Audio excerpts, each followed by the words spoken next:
In the land of Mordor, in the fires of Mount Doom, the Dark Lord Sauron forged in secret a master ring to dominate all life. One ring to rule them all. One by one, the free lands of Middle-earth fell to the power of the ring. Yet, when all hope had faded, the king's son Isildur took up his father's sword and cut the ring from Sauron's hand. For 2,500 years, the ring was lost. But in time, it passed to a hobbit who carried it to Rivendell, where a great council was called to decide the ring's fate. 9 companions would form the Fellowship of the Ring to see to its destruction.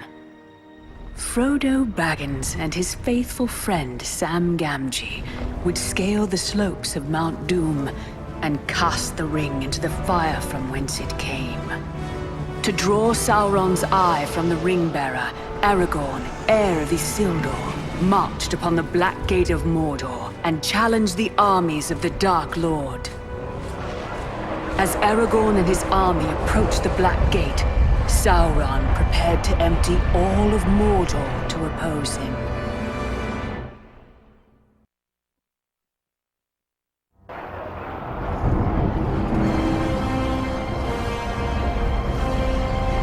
Hold your ground! Hold your ground! A day may come when the courage of men fails, but it is not this day! This day we fight! We can give Frodo his chance if we keep Sauron's eye fixed upon us. For Frodo.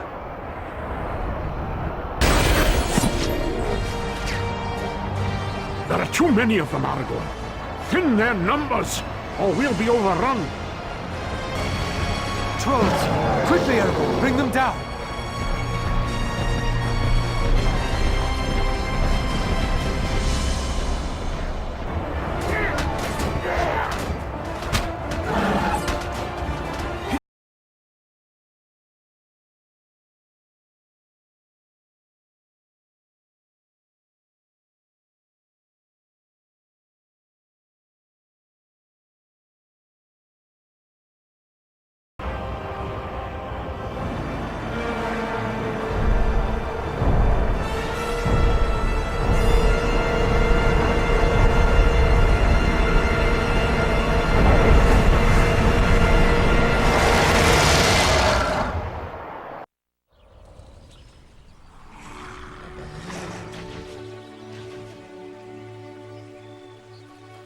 A Balrog? There weren't any Balrogs at the Black Gate. That was in Moria, silly. Oh, pardon me, Mr. Frodo, sir, if I don't spend all my time listening to Dad's stories. Frodo! Frodo! Frodo Gamgee, where are you? Go on, Mother's calling. Bet she's going to make you help with the party.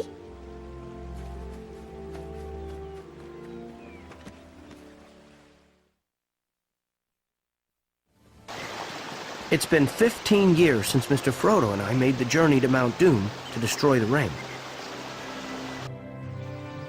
With Sauron defeated, Aragorn was crowned King of Gondor.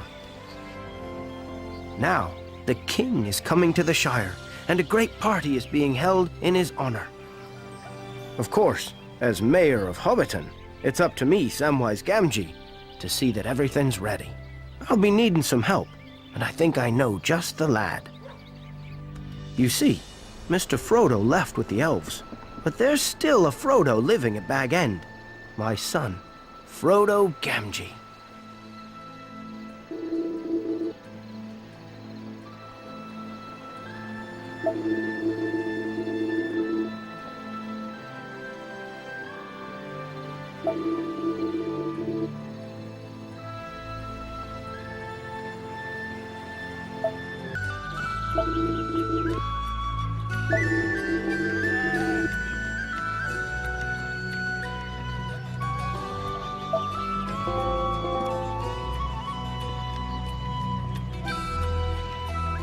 Let's get back to Bag End then. I've been so busy I forgot all about second breakfast. Years ago, before any of you were born, there used to be rangers patrolling the lands hereabouts. There weren't many of them, and they were a grim folk, but good-hearted. Their leader was known by the name of Strider, and he was a friend of Gandalf. One day, Gandalf told Strider to look out for a hobbit named Frodo, who would be traveling out of the Shire, carrying a precious burden.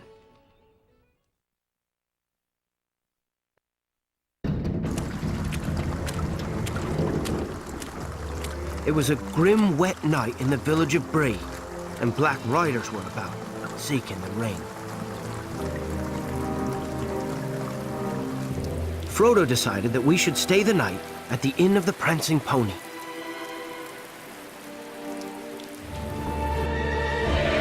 The riders came for us in the night.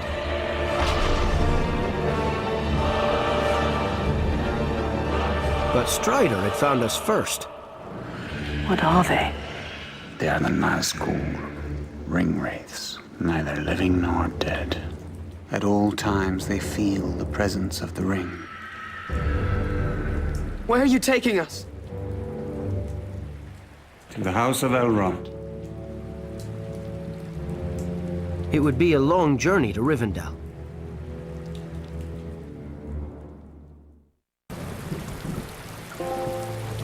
Dawn was breaking as we left Bree and started out on the long road to Rivendell. Gentlemen, we do not stop till nightfall. Strider could tell from their tracks that black riders had passed this way recently. We had to get off the road before they returned.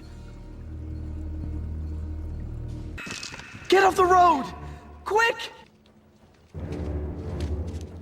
The black rider stopped right above us, sniffing around like a hound following a rabbit scent.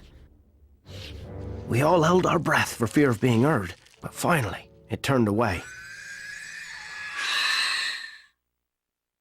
We'd escaped the black rider, but ahead of us lay a great swamp, and that held its own dangers. Swarms of hungry midges roamed the marsh, biting anything that strayed into them. We made camp at Weathertop that night. It was close to dawn when the ring wraiths attacked.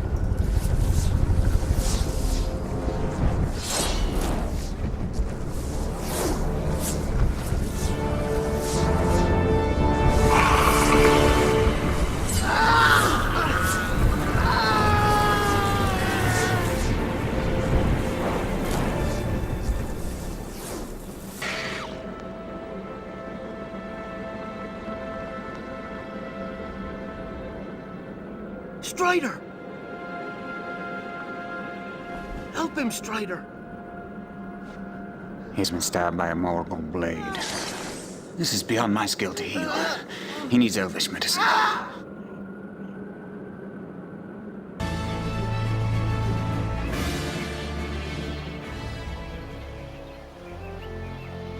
As Strider talked to the Elven lady, we heard a crash in the woods behind us. Out of the trees lumbered a great big troll. I've been looking for you for 2 days. The elf, Arwen, seemed to know Strider, and she understood our plight at once. He's passing into the Shadow World. We must get him to my father. Hon Mabathon, Rohan Alindim. Arwen, ride hard. Don't look back.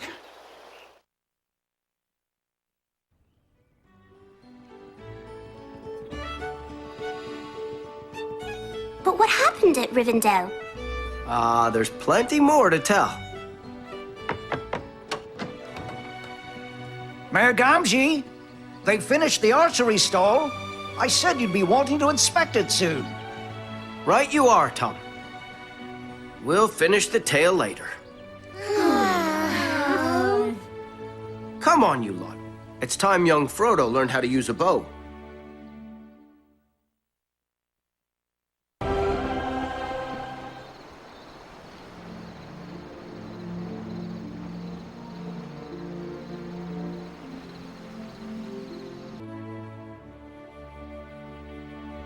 Let's see now. Where were we? Rivendell! Ah, yes. The Black Riders chased Arwen all the way to the borders of Rivendell. But once in the country of the elves, she turned to face them. As they tried to cross at the ford of Bruinen, she called up the magic of the land and brought forth a great flood that crashed down on the Black Riders like a stampede of wild, white horses. Every one of them was washed away. With the Black Riders defeated, Arwen brought Frodo safely to Rivendell, but he was sorely wounded by that Morgul blade. So he was taken into the care of Elrond, who was Arwen's father and the greatest healer in all the land. And while Mr. Frodo was recovering, Strider and the rest of us traveled on to Rivendell to join him. Anduril, Flame of the West, forged from the shards of Narsil. Put aside the Ranger. Become who you were born to be.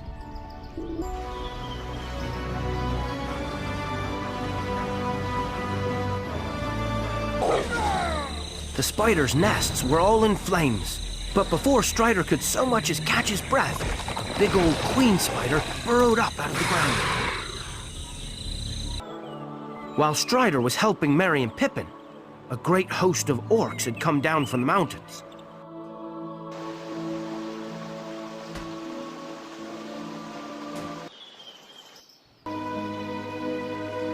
Right. Where are we going?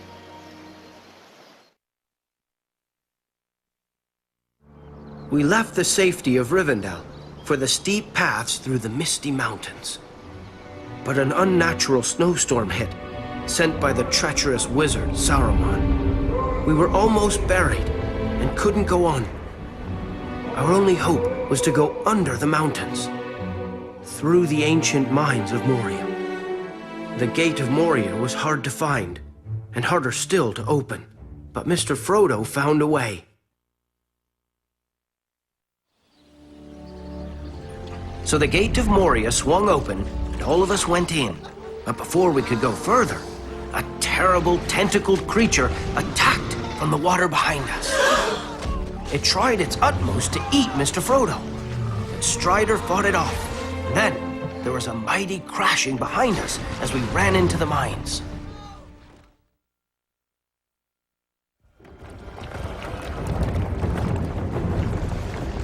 Into the mines!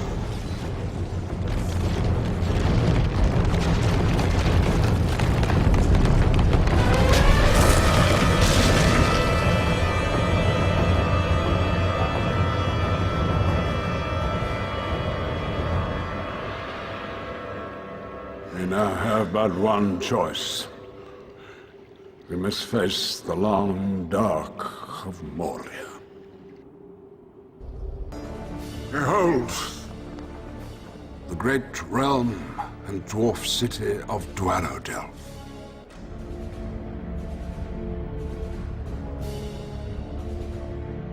Now there's an eye-opener and no mistake. Here lies Balin, son of Hundin, Lord of Moria.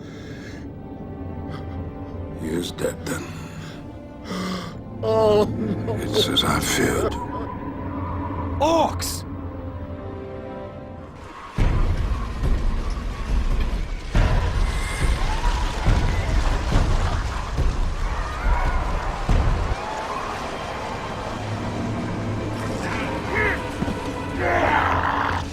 Let them come. There is one dwarf yet in Moria who still draws breath.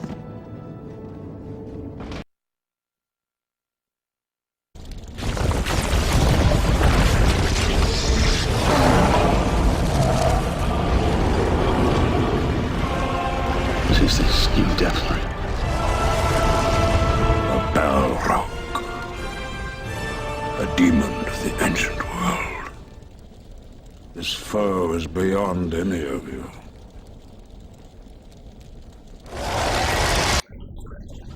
Run!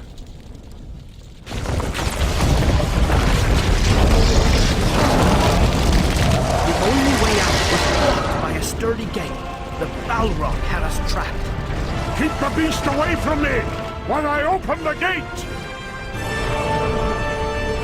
The door creaked open just as all hope seemed lost, and we fled from the Balrog once more.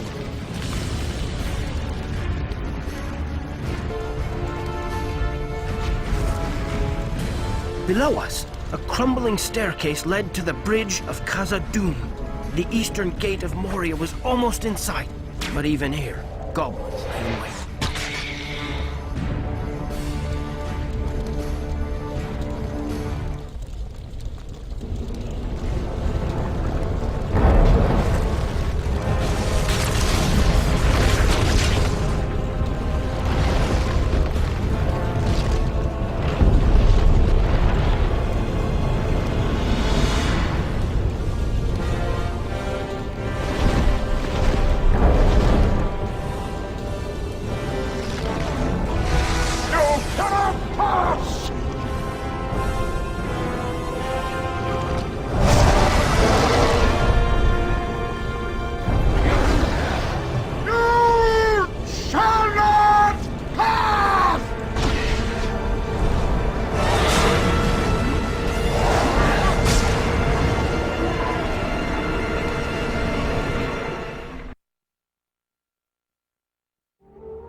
I don't think I had ever felt sadder than the moment we thought Gandalf was lost. But it was all right, wasn't it? Gandalf came back later. Oh, you're quite right, Frodo. We did see him again. But he wasn't quite the same.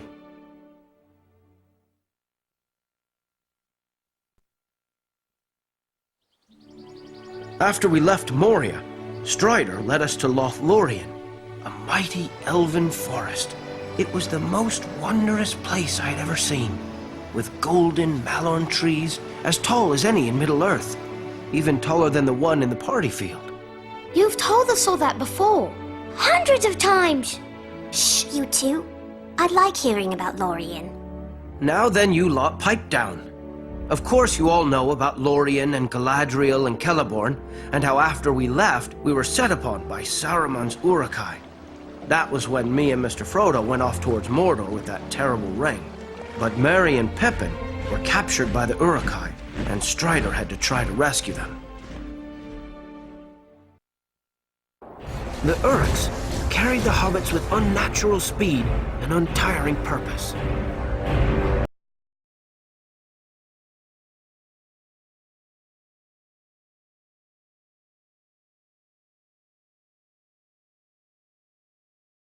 Turn northeast! They're taking the hobbits to Isengard!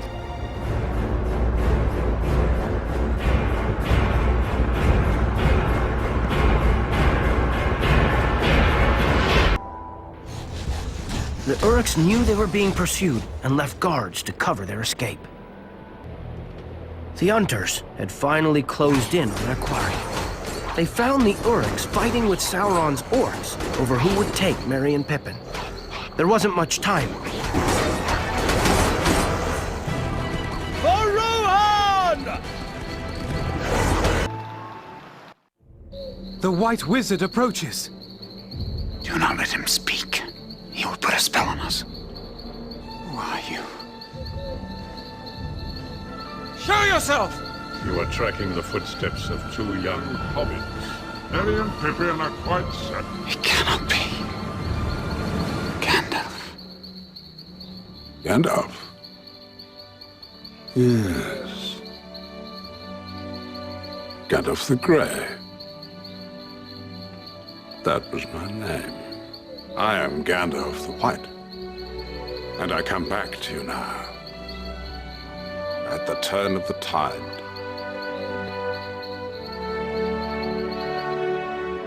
You must travel to Edoras with all speed. As one stage of Strider's journey ended, another had begun.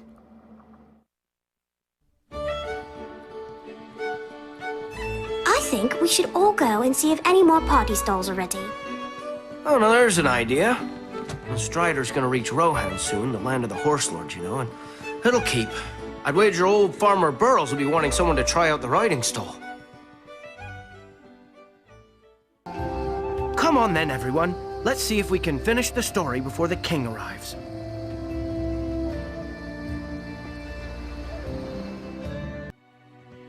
So there he was, Gandalf the White.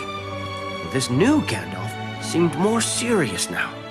I felt he'd never want to do those wondrous firework displays like the old Gandalf. But Strider was no less glad to see him for all that.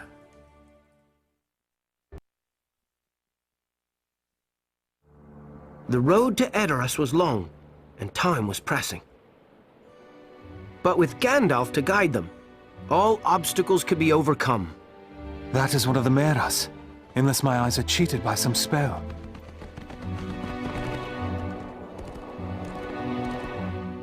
Shadowfax is the lord of all horses,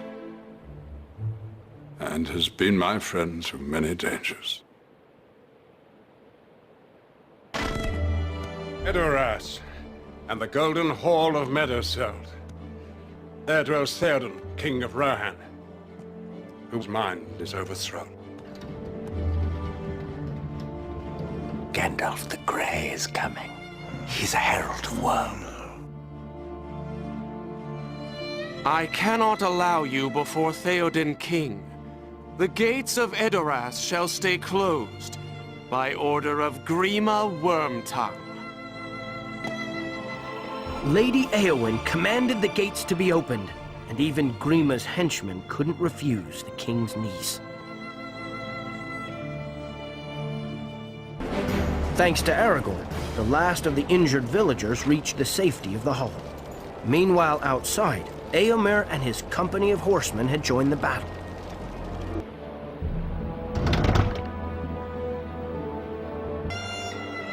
The final beacon burst into flames. Now the riders of Rohan were sure to heed their call. By order of the king, the city must empty. We make for the refuge of Helm's Deep. Do not burden yourself with treasures. Take only what provisions you need. There at Helm's Deep, the people of Rohan prepared to make their stand. Though Éomer and his army of loyal Rohirrim were many leagues distant, Gandalf would ride to seek their aid. Only Shadowfax could be swift enough to reach them in time. Look to my coming, at first light on the 5th day. At dawn, look to the east.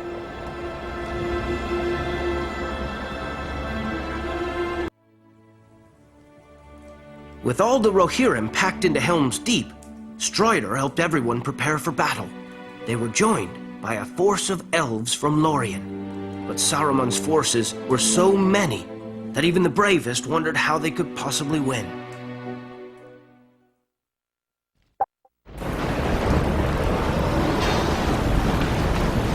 The men upon the wall trembled at the numbers they faced.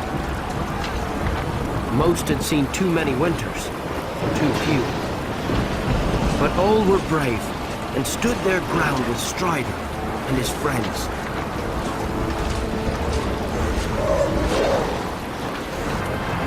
The orcs forced their way into the fort through a drain under the wall. Gimli rushed to seal the drain, but he needed Aragorn to keep the orcs away while he worked. A battering ram was rolling up the causeway towards the main gate.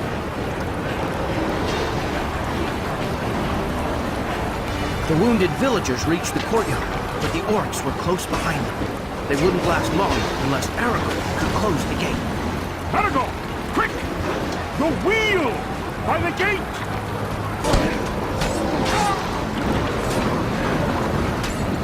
Aragorn closed the gate, but the orcs came over the wall with ladders.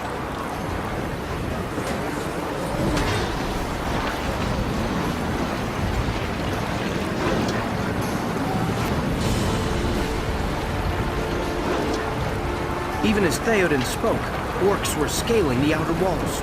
They had to be held back, or all would be lost.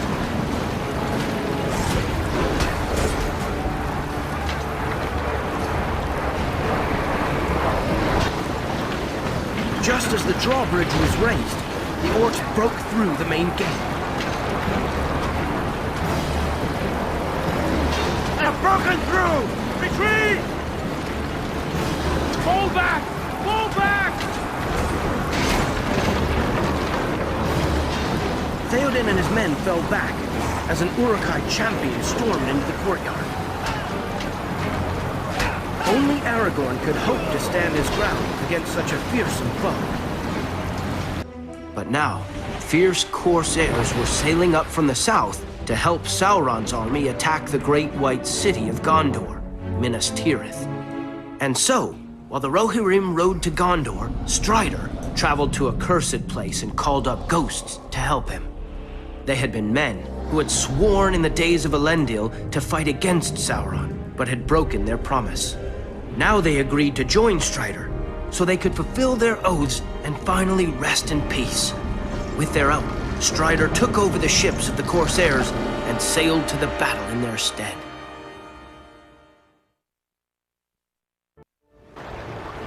Aragorn's fleet drew near the docks as the fighting approached its peak. Late as usual, pirate scum! There's work that needs doing! Come on, you sea rats! Get out of your ships! There's plenty for the both of us. May the best dwarf win!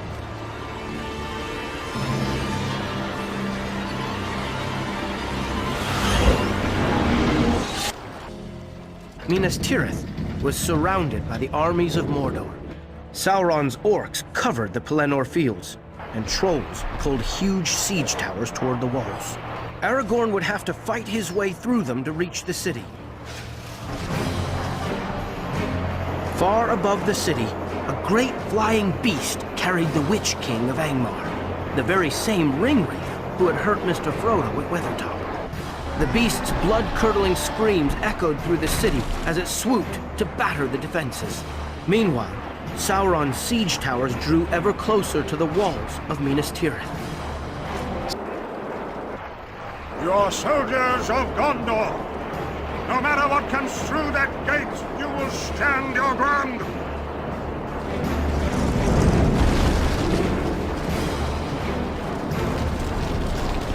Hold them back! Do not give in to fear! Stand to your posts! Aragorn had fought bravely, but no man could kill the Witch King. You have failed. The world of men will fall. The riders of Rohan had come to aid Minas Tirith in its hour of need. And out of the midst of the battle rode Éowyn, bringing Aragorn's trusty horse, Brago. As the last of the Oliphants fell, a great wail was heard across the battlefield. You fool! No man can kill me. Die now.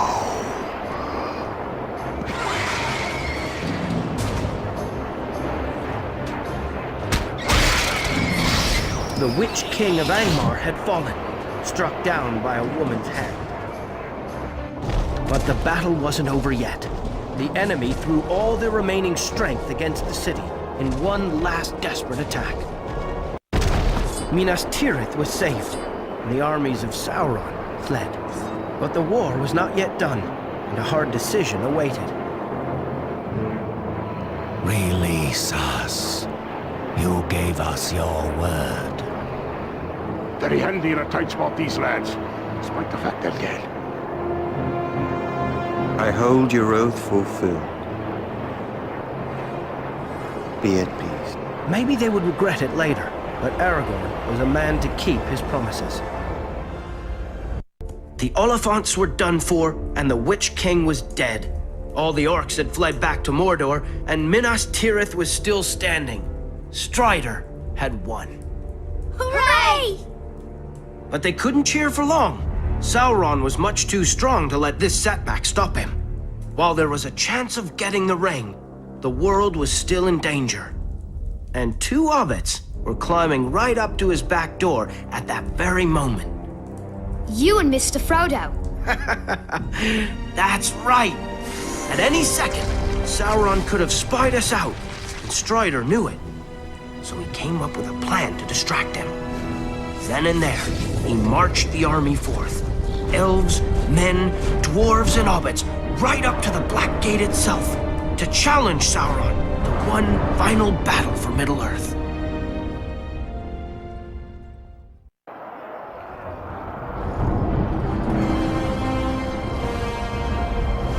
Hold your ground!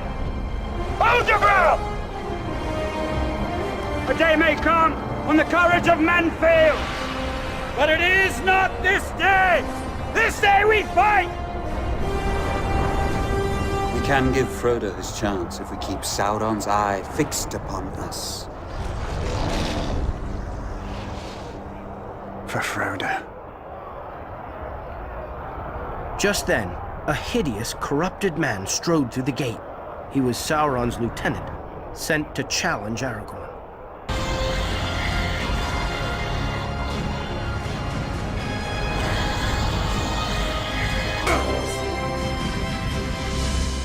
Sauron finally felt the ring's presence, and his eye turned away from the battle.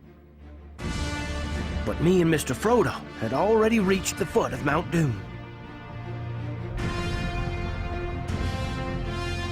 All Aragorn could do now was hold on and hope we could destroy the ring.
The young'uns don't remember the War of the Ring, but there'll always be stories.